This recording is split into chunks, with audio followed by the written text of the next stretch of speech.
So today, in this session, we're looking at brand archetypes, And towards the end of the session, after we must have broken down the 12 different types of brand archetypes, you need to make a decision as an entrepreneur, as a professional, as an executive on which brand archetype fits your business, your model, and the kind of result you desire to create in the lives of your customers and clients. A brand archetype is a representation of your brand as a persona.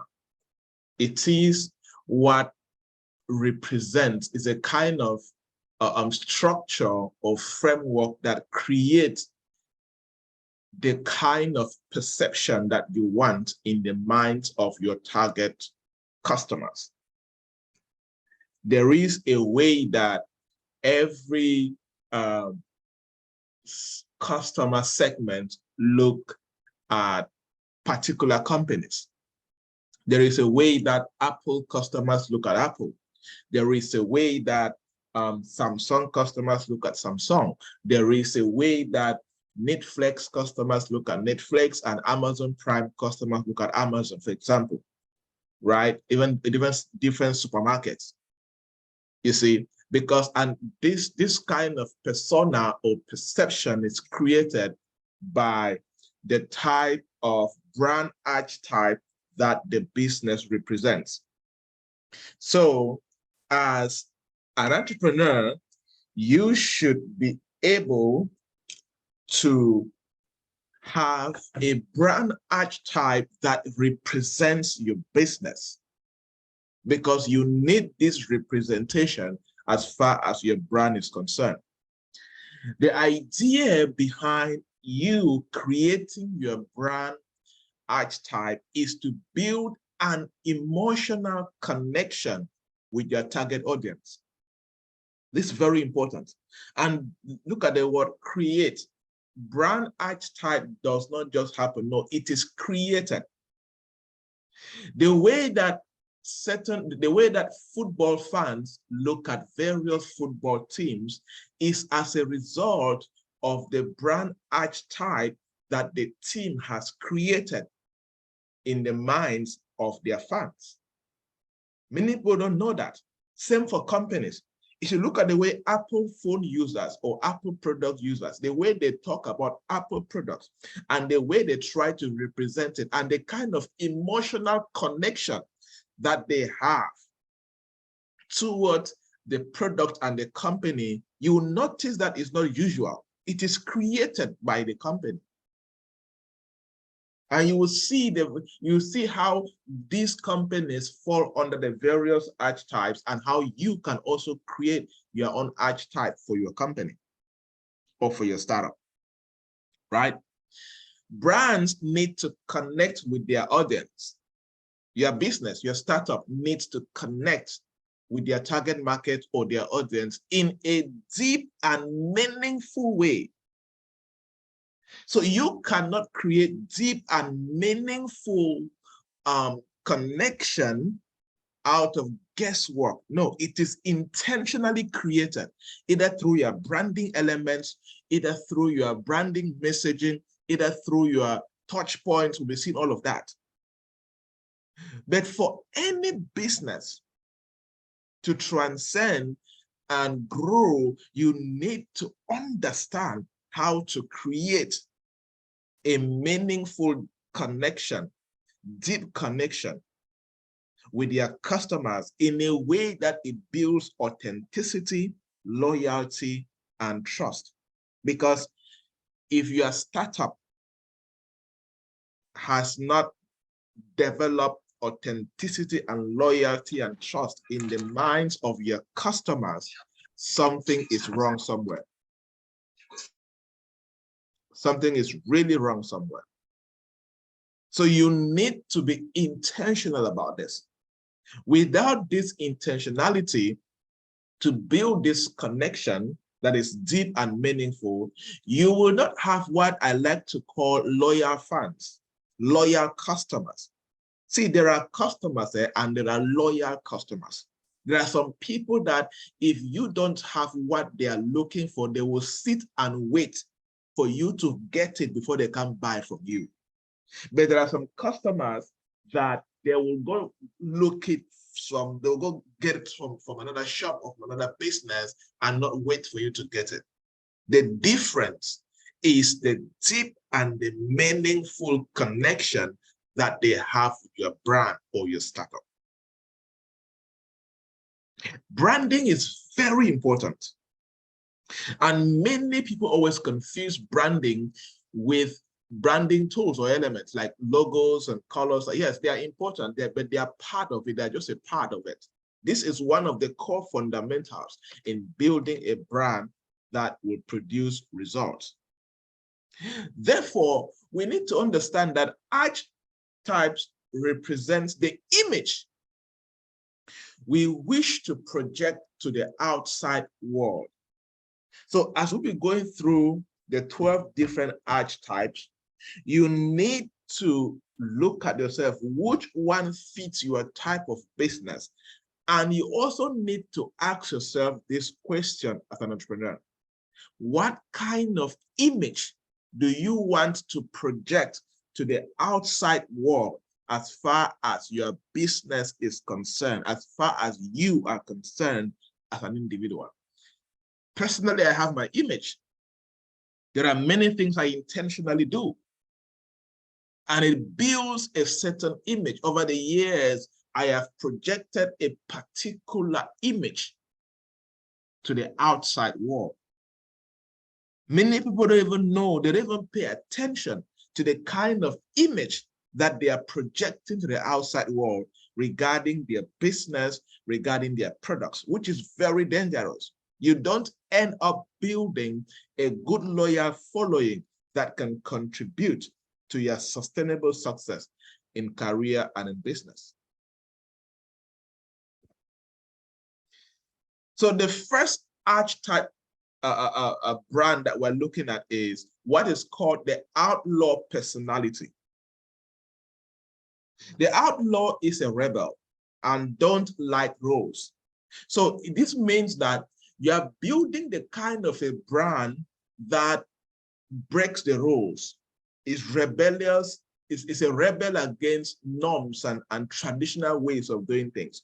You are looking for people, you are creating a business to help people break protocols and create and look at things from different dimensions. They tend to go against the grain of the constraints of the modern day society, and any form of regulations will be met with disdain. So you are very innovative. An outlaw personality is a very innovative brand archetype. Like for example, Virgin Airlines. Virgin Airlines is a unique airline company that is not as traditional as other airlines. They are very unique. Their planes are unique. The inside is unique. How they treat customers is totally different from all of that, you see. And they're looking at flying people to the moon and back. That's what they're looking at. They are breaking societal norms. So if your business is very innovative, you will need to use the outlaw archetype personality brand. Then your communication and how you relate with people is all about innovation.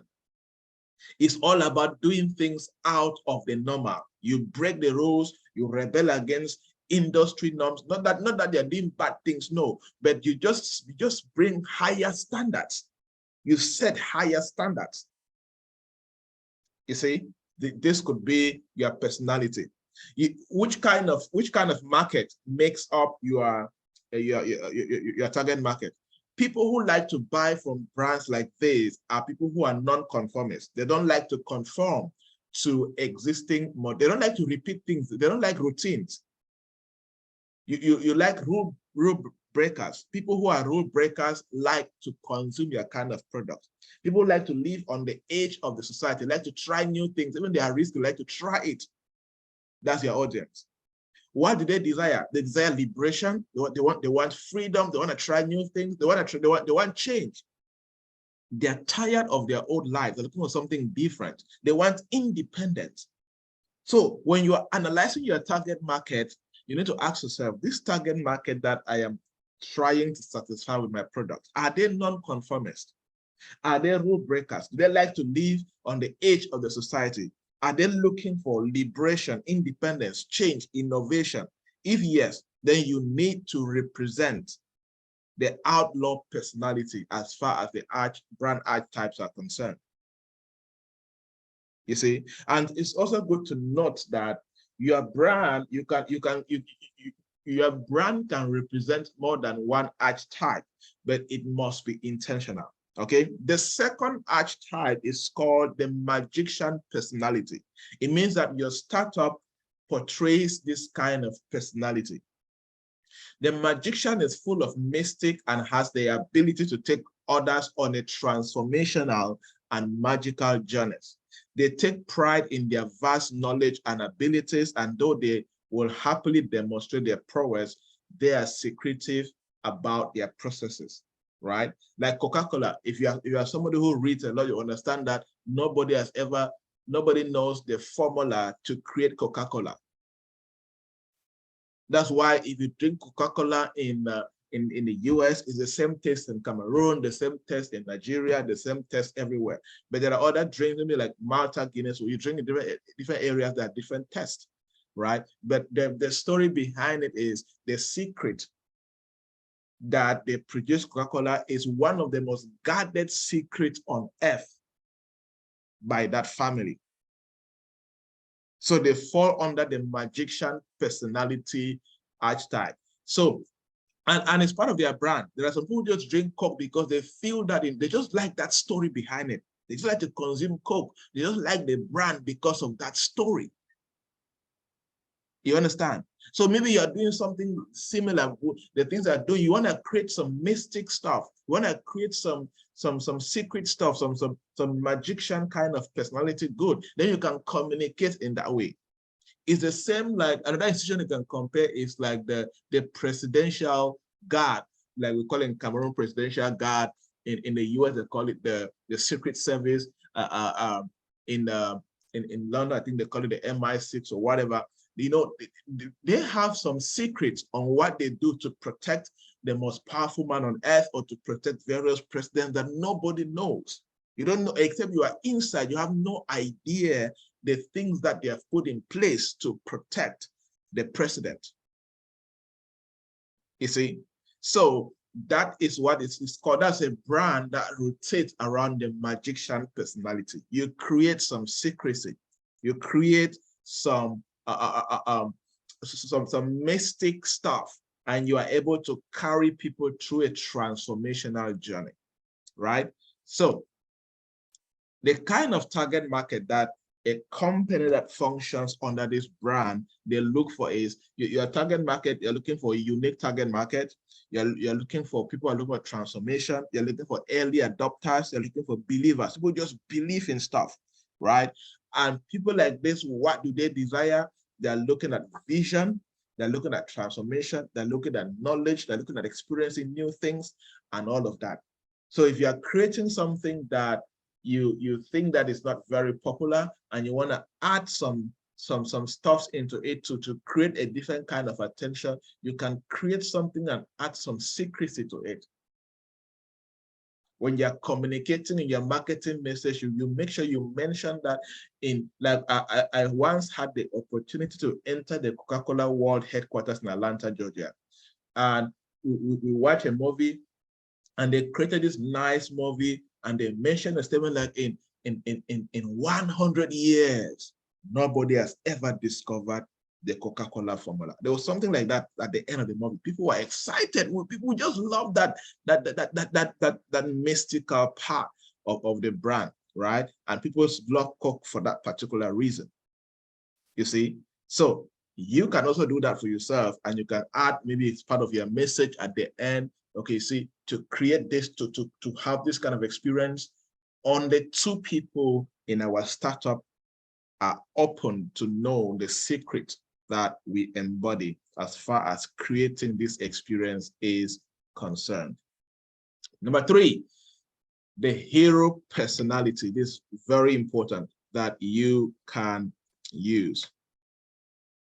So the third one is the hero personality. That's the third brand archetype that you can embody for your startup, the hero personality. The hero wants to win and be the best, but the desire to demonstrate courage and determination is just as strong. So your brand, if you're under this kind of brand, you love to win. You love to be the best. You believe in courage and determination, right? In this kind of place, you would gladly give up the gold medal if they were seen to have sacrificed it. Yeah, so you be the kind of brand that, for example, there are some companies who embody this where sometimes they serve a client and the client comes and can complain and all of that. They prefer to go through the cost all over again and give you the best experience at a loss, but they'll be happy that you, their client, you're satisfied. So companies that sell very expensive products, they are good at doing this because they don't want a bad review from one customer. There are some companies that don't have bad reviews for a customer. They prefer to spend hundreds of thousands of francs or dollars to give that customer a good experience. Maybe customers that buy like private jets, customers that buy, anything that you're doing that is expensive and unique, you can build a hero personality around it, where you are committed to producing the best, you are committed to winning. Courage and determination is very important to you. And at some point you can lose profit to satisfy, you can sacrifice your profit to give your customers a good experience at all costs. That's a brand.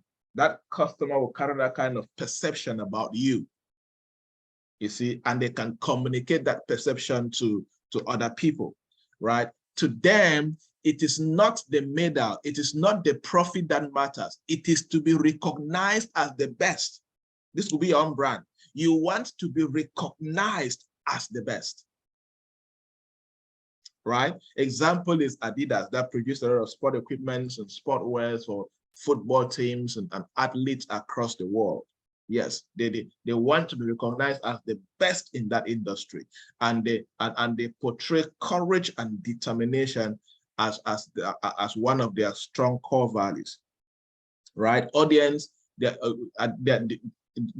you have this kind of a brand, you are targeting people who are determined, people who are ambitious, people who are strong-willed. That's why I look at Adidas, 90% of their consumers or brand ambassadors are athletes or sporters, footballers, tennis players, all of these people in sport in general, right? Yeah, that's the audience, because that is the kind of brand and perception that they relate out there. What do these people desire? They desire mastery, they desire defense, they desire courage, and they love to win. So if you create products that can help people to win, maybe you should be creating your brand personality around the hero personality. The way you talk, the way you communicate, the way you produce stuff, all of that should be driven by determination, ambitions, strong will, mastery, courage, winning, all of that. Because you know that your target market, your audience, these are the things that matter to them. We have seen 3 types of brand archetypes, and I hope that your mind is being stretched. If you are following, leave me a message that you're following. And which brand type so far is speaking to you? We have shared 3, so 9 more to go.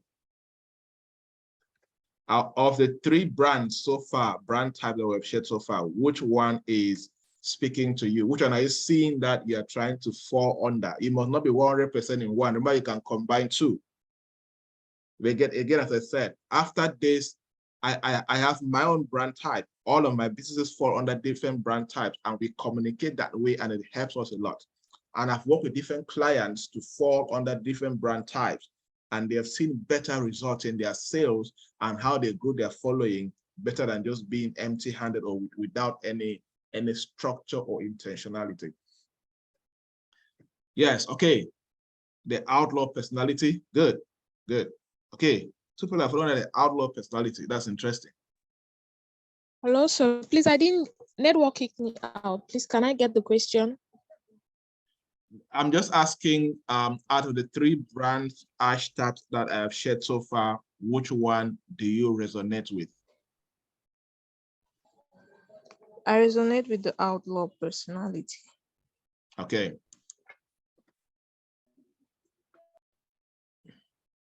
All right, let's proceed. Let's look at the 4th arch brand type, the lover personality. This is popular for those who are in fashion, right? If you choose the lover personality brand archetype, the lover wants to be wanted and preferably to be desired, right? They are driven by intimacy, closeness, and have a weakness for sensual pleasure. So if you have a product, for example, that produces, you have a company, a startup that produces products or services that maybe family can consume, couples can consume, and all of that, you probably fall under this kind of brand archetype, what is called the lover personality. They want to be noticed and fear being lonely and unloved. The most popular is what? Victoria's Secret, right? Where most of the products under cosmetics and all of that, perfumes, etc. So the audience, you're looking for audience that is sensitive, like couples. Couples are sensitive to emotions, togetherness. They're sensitive to love, affection, empathetic, excitable. You create exciting experience. Maybe you have a business that creates vacations for couples. You fall under this kind of stuff. Maybe you have a business that you like, maybe you do events and you can partner with couples you can help couples to create birthday parties for their spouses. You can help spouses to create birthday parties for their own spouses. You fall under this kind of, that maybe that's your product. It falls under this. Because your client, your audience who are sensitive, they are empathetic, they are looking for exciting stuff, together, love. What do they desire? They desire closeness. So if your product can help them be close to each other, then your product or your brand falls on the lover's personality. If your product can help them grow in affection and love, maybe your business help families come together, father and children come together, whatever you can do, can help best friends come together, can help high school classmates come together. This could be it for you. You see? So you need to, in your actions, what you're doing, you're trying to communicate, your messaging and everything is around, your message is about a closeness, affection, love, togetherness, creating exciting moments and memories and all of that. Boom. That is how you get customers who understand, because you're sending this kind of message to them. Number 5, the 5th brand archetype is the jester personality. Just a word, jester.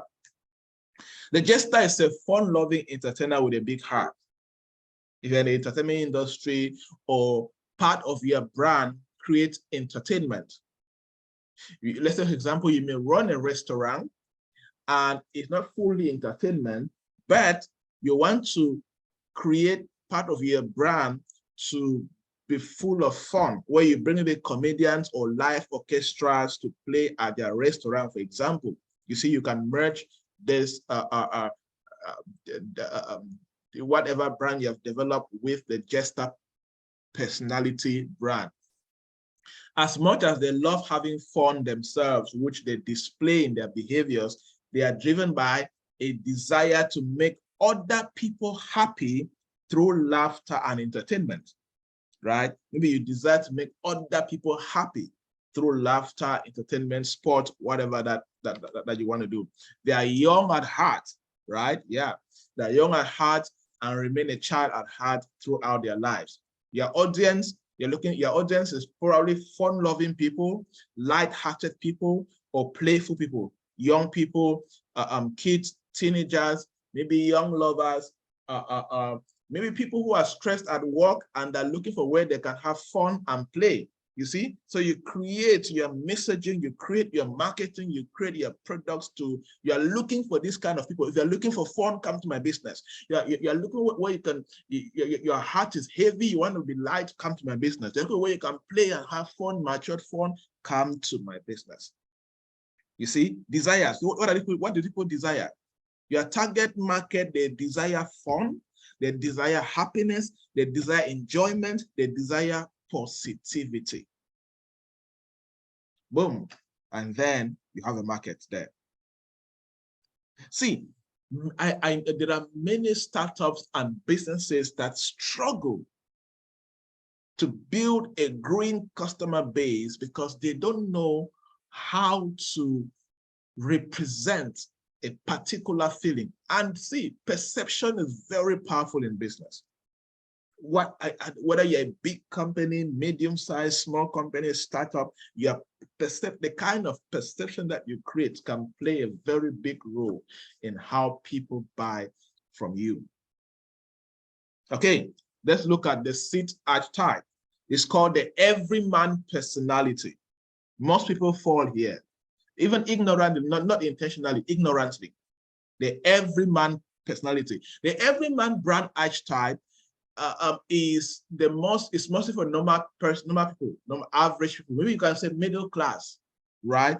They don't like to stand out. They don't like to look for attention and want more than just anything to just belong. No, they're just there, right? Like this way middle class supermarkets fall. You see, like for example, in the US, there's a popular supermarket chain known as Target. Target is for average class. You can go there, you can buy things at very affordable prices. Anybody comes there working, you can just buy things that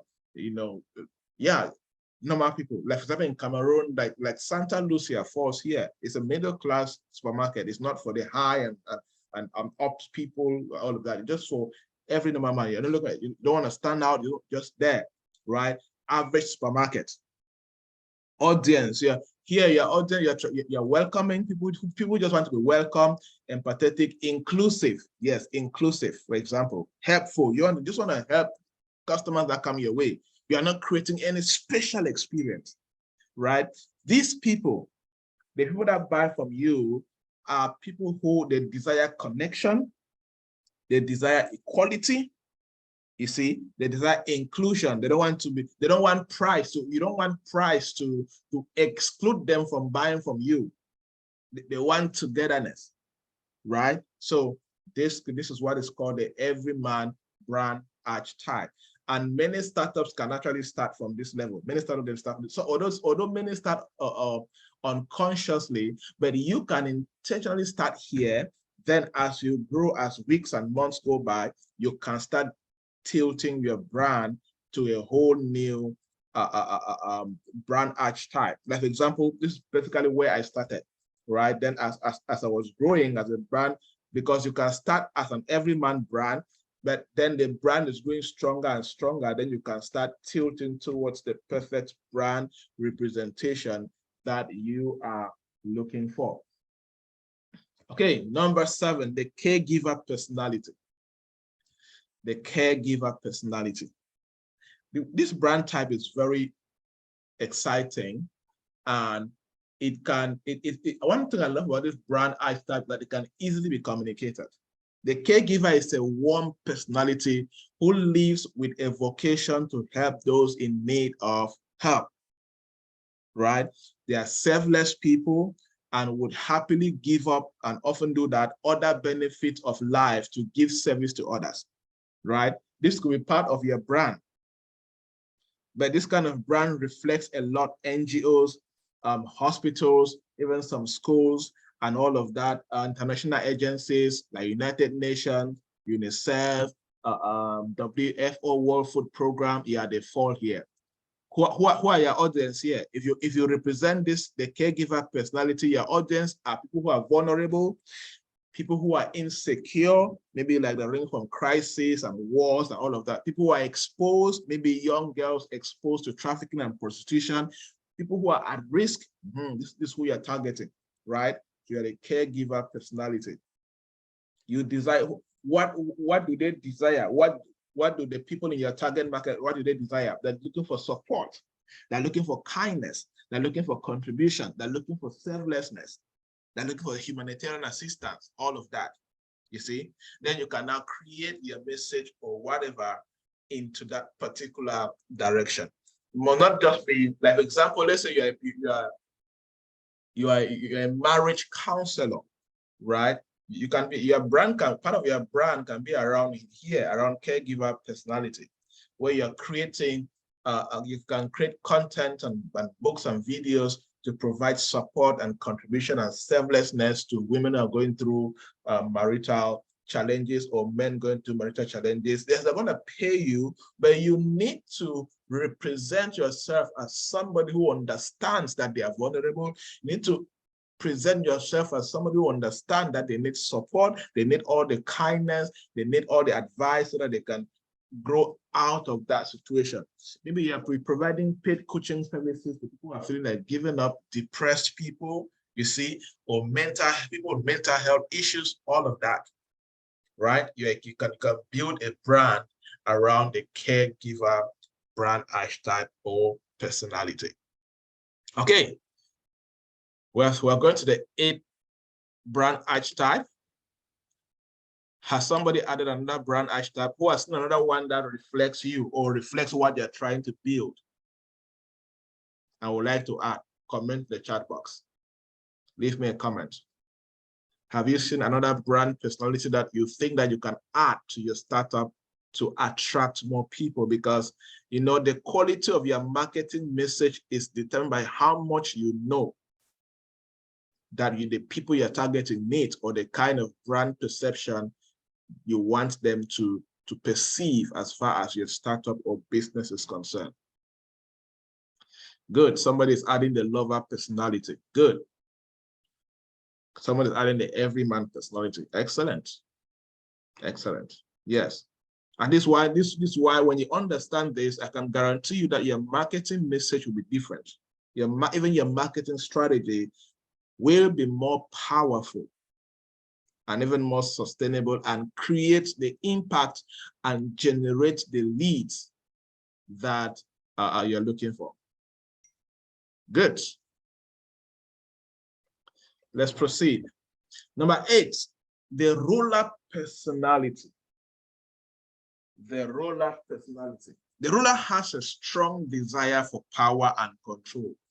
They are a dominant personality driven by status and prestige. This kind of a brand, you know, this kind of a brand is for people that they're looking to drive status and prestige and see themselves as the top of the ladder of the modern society. These are the kind of companies that they build products for the high class people. They are very clear with that. Our product is not for the middle class, not for the lower class. No, our product are expensive products, they are prestigious products, and if you don't have money, you cannot afford. If you're not in the upper class, you cannot afford. They are very clear about that, very clear. It's not for everybody. Like I use part of this. I have some of my coaching services and consulting services that is not for everyone. Somebody comes and says, I tell you, this is the price that I'm going to do it. If you cannot, it's not bargainable. If you cannot afford it, I say it's okay. There's no bargain, there's no price reduction, it's cool, right? There are some, so you can break it down. I mean, I know who sell products that they know that, you know, if you're not a multi-millionaire, you cannot afford this particular product. You see, it's called the ruler personality or the ruler brand archetype. You are very clear. You are looking for power and control. You are looking for people with status and prestige. You are looking for people at the top of the ladder of the society. Simple. And you know that then how you communicate, how you position yourself, you make sure that these people get to find you. They have the desire for success and achievement and the finer things in life that come with it and are aggressive in their pursuit of it, right? So this is you. If you're a startup representing this brand, you have a desire for success, you have a high desire for achievement, and you believe that the finer things in life that come with it, you are ready to get it. You are aggressive in your pursuit. Who are your audience?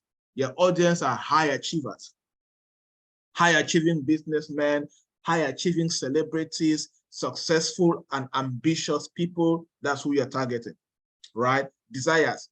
People who buy from you desire power, they desire prosperity, they desire status, they desire abundance, right? E.g. of companies that use this, Rolex. You're somebody who knows about watches. Rolex watches are very expensive. Louis Vuitton, dresses and shoes. Mercedes-Benz. You travel across Africa, you notice that you look between Toyota and Mercedes-Benz, Toyotas are more popular than Mercedes-Benz because they're expensive. Mercedes is not for every kind of person. You see, there are some Mercedes-Benz that are mostly for billionaires and presidents. They produce only for them. There are some Mercedes-Benz that they produce only for artists, celebrities, and actors and actresses. They're looking for high achievers. You can talk about Ferraris, you can talk about all these expensive cars and yachts and all of that. Even some schools fall here. There are some schools, universities, that if you are not top of the top, in the US, I like to call them Ivy League schools, you cannot attend those kind of schools. Then you create your brand. Everything around you is portrayed. The environment is expensive. It looks wealthy and powerful. The people that work there looks powerful. How they dress there, everything, every touch point portrays personality, portrays prestige, portrays status, portrays power. And it's possible that your startup may start as an everyman brand, but in the long run, you can transition to this particular brand of the ruler personality. Okay, number 9, the creator personality. Yes, you can build, your business can represent the creator personality. The creator is an innovator driven by the desire to create something original through their imagination. Yes, you love to create. This is the kind of person I like to say, hey, you know, sir, I have this idea. No, I have not seen anybody doing this around here. Yes, this is the kind of put out for under this kind of stuff.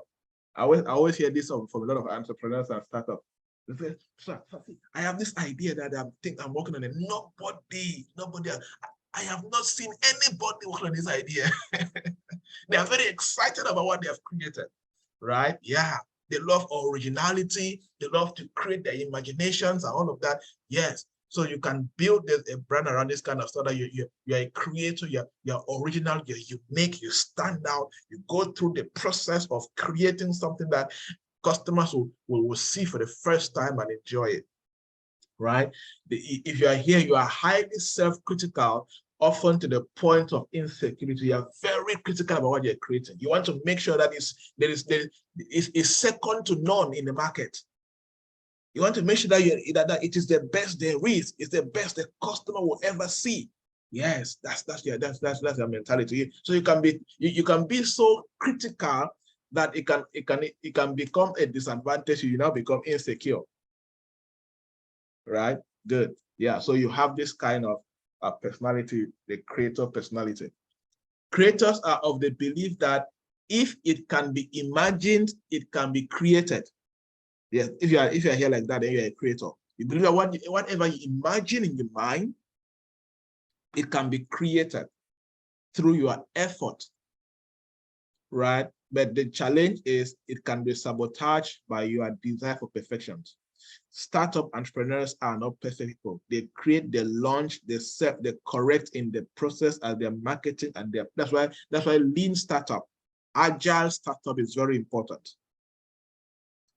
You don't wait for the product to be perfect before you launch.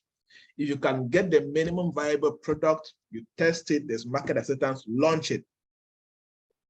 That's why I look at like Apple, e.g. Apple falls under this product.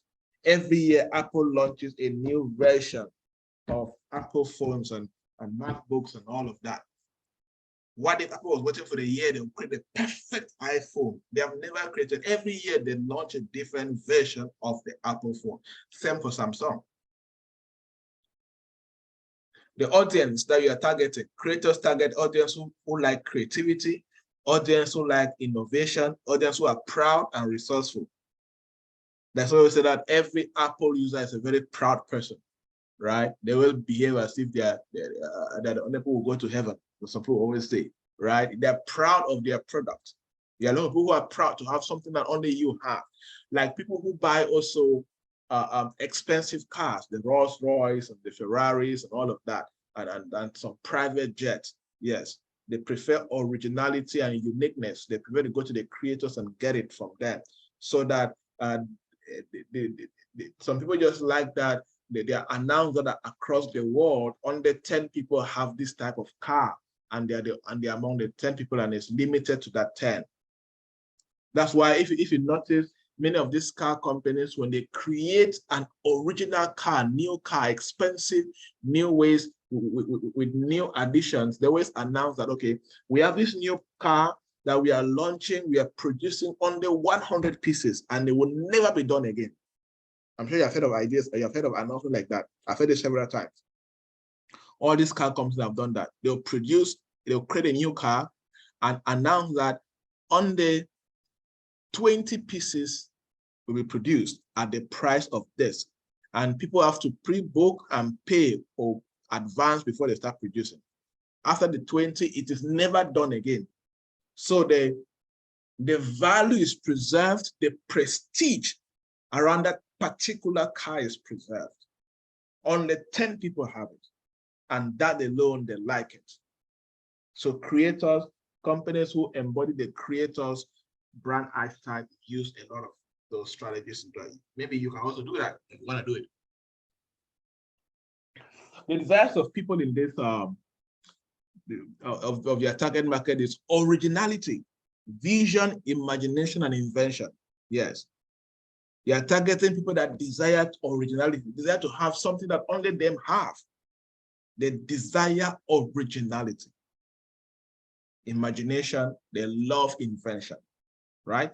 Good. Number 10 is called the innocent personality, the innocent brand archetype. The innocent is a wholesome personality who has a strong connection with earth and nature within it. They are honest and driven by the values they hold dear. They display their values through their behaviors and the lives they lead. Yes, you are the kind of person that you are very conscious of your life. You are very conscious of your values and all of that. You believe that one of the best ways that you sell is as a result of how your integrity, your honesty, your values, and all of that, right? So there are some fields that if you don't practice the innocent personality, it can hurt. For example, pastors need to build their brand around this. For example, coaching. For example, even schools, even hospitals. You see, their brands fall around this, where it's about this wholesome personality who has a strong connection with earth and the nature within it, with the human beings. You're honest and you're driven. So that's why there are some companies that honesty, integrity, love, and care for people is among their top core values. And I know people who buy from different companies just because the way they care for them, the way they are honest, the way they are supportive, they just like that company for that particular reason. Look at your startup. Maybe you need to embody the innocent brand personality, where all your staffs know that, look, in this place, you treat customers with honesty, you're driven, there are some values that we hold dear as a business. If you break these values, you can be terminated. And that becomes part of your brand and part of your marketing. You see, they display their values through their behaviors. behaviors, very important, and the lives they lead. As I was mentioning pastors, yes, the lives pastors live in the community can cause people to come to their church. That's a fact. You see? Good. Ultimately, they crave for safety. Yeah, they want to feel like they want to feel like they and the world they live in are protected. Maybe you're in agriculture here. You don't just farm, you don't just do farming and processing anyhow. No, you make sure that the earth is protected and what you're producing for your final users is well protected. Audience, people who are natural, responsible, and aware. That's the kind of audience we're targeting. People who are natural, who love responsibility, who are mature people. They are aware of societal issues, right? These people desire simplicity, they desire honesty, they desire well-being, they desire safety, they desire integrity, they desire respect for one another, they desire love. Yeah, you see, yes. So when you do that, you can satisfy that kind of market. Number 11, the savage personality. The sage personality, not savage, the sage personality. The sage lives for knowledge and is on a never-ending pursuit for wisdom. This is like 80% of my brand. 80% of my brand. As I always say something funny, I get to travel a lot, different countries, all of that. As I always say, I travel because people pay for my wisdom, the things I say, the things I can talk about, the things I can write about, and all of that. You see, so I know that I am a typical 80% sage personality, and then there are others that I've taken from other areas that makes up my brand as a person.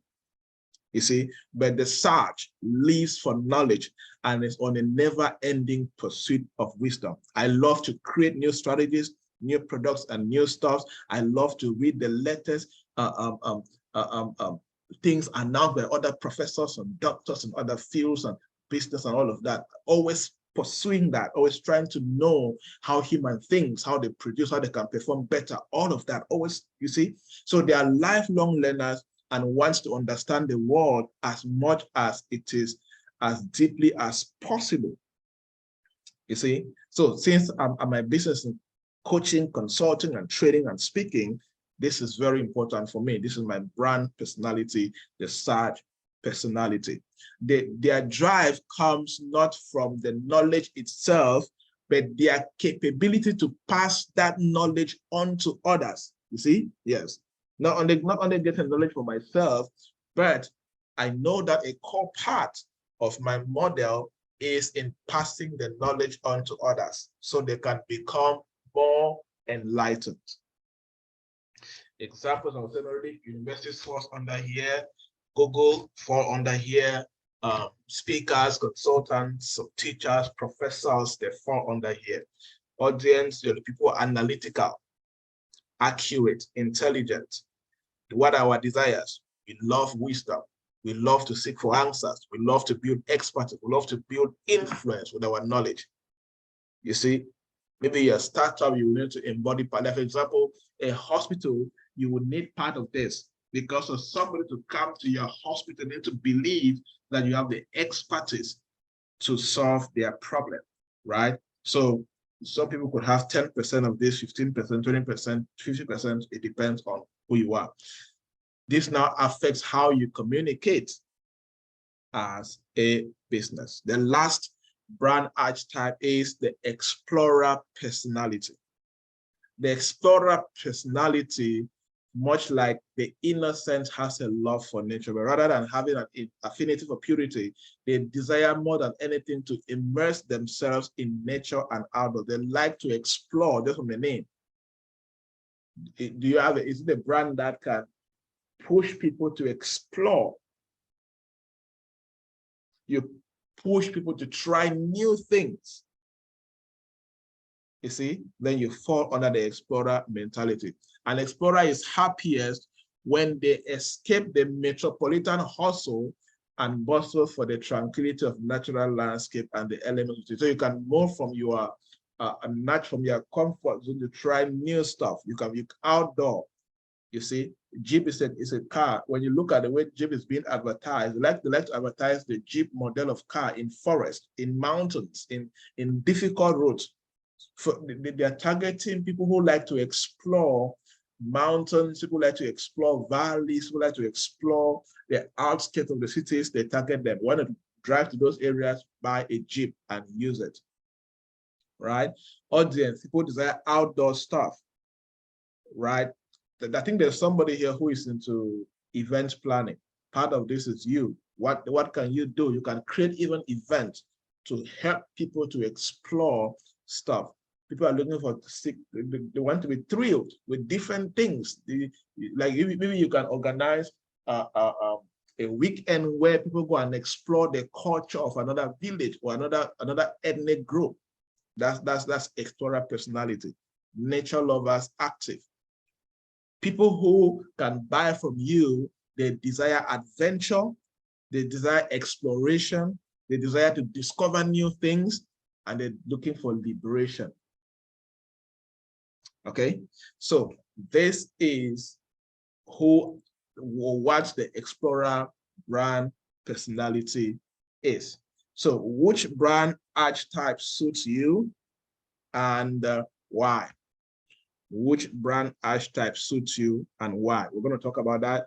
And of course, brand growth does not happen by guesswork. It's intentional. So you need to intentionally create time and create time and make sure that you invest in your brand. That's why in our next session, we'll be looking at how to express your brand personality. Before we get there, you need to choose the brand archetype. You see, you need to decide which archetype represents you. You can choose more than one. As I will say, you can choose 3. But all of these are important because it now affects how you communicate. It affects your marketing message. It could be your social media content. It could be your videos. It could be magazine appearance. It could be TV appearance. It could be newspapers, flyers, whatever. But you make sure that any of these things that you use to communicate about yourself, it represents a particular brand type that you have chosen. Are you an explorer? Are you innocent? Every man, all of that. You need to make a decision and know what you represent. And that's why I did my best to give examples of global companies and even national companies. So you see how they practice all of these. Okay. And having a brand that is growing is very powerful. Why? Because it builds sustainable customer base. It consistently attracts the right people because people start being loyal to a particular philosophy that you represent. There are people that are working very hard someday to buy an Apple product. They just desire to be part of that philosophy or the brand perception that Apple represents. There are people working hard someday to afford a Rolls Royce, to afford an Alfa Romeo or one of these expensive cars. One of the reasons because they don't have a car, they have a car. There are people working so hard to buy a Tesla by Elon Musk. They just want to be part of the philosophy that he represents, and it brings him more customers. And he has built a particular brand around that. Okay. And in essence, from my observation, personal experience, and working with clients, a good startup or business always cut across like 3 brand archetypes. There's a major one that they represent. Then there are some sub 2 that they add to it to create a complete perception that stands out in the minds of their customers or target market.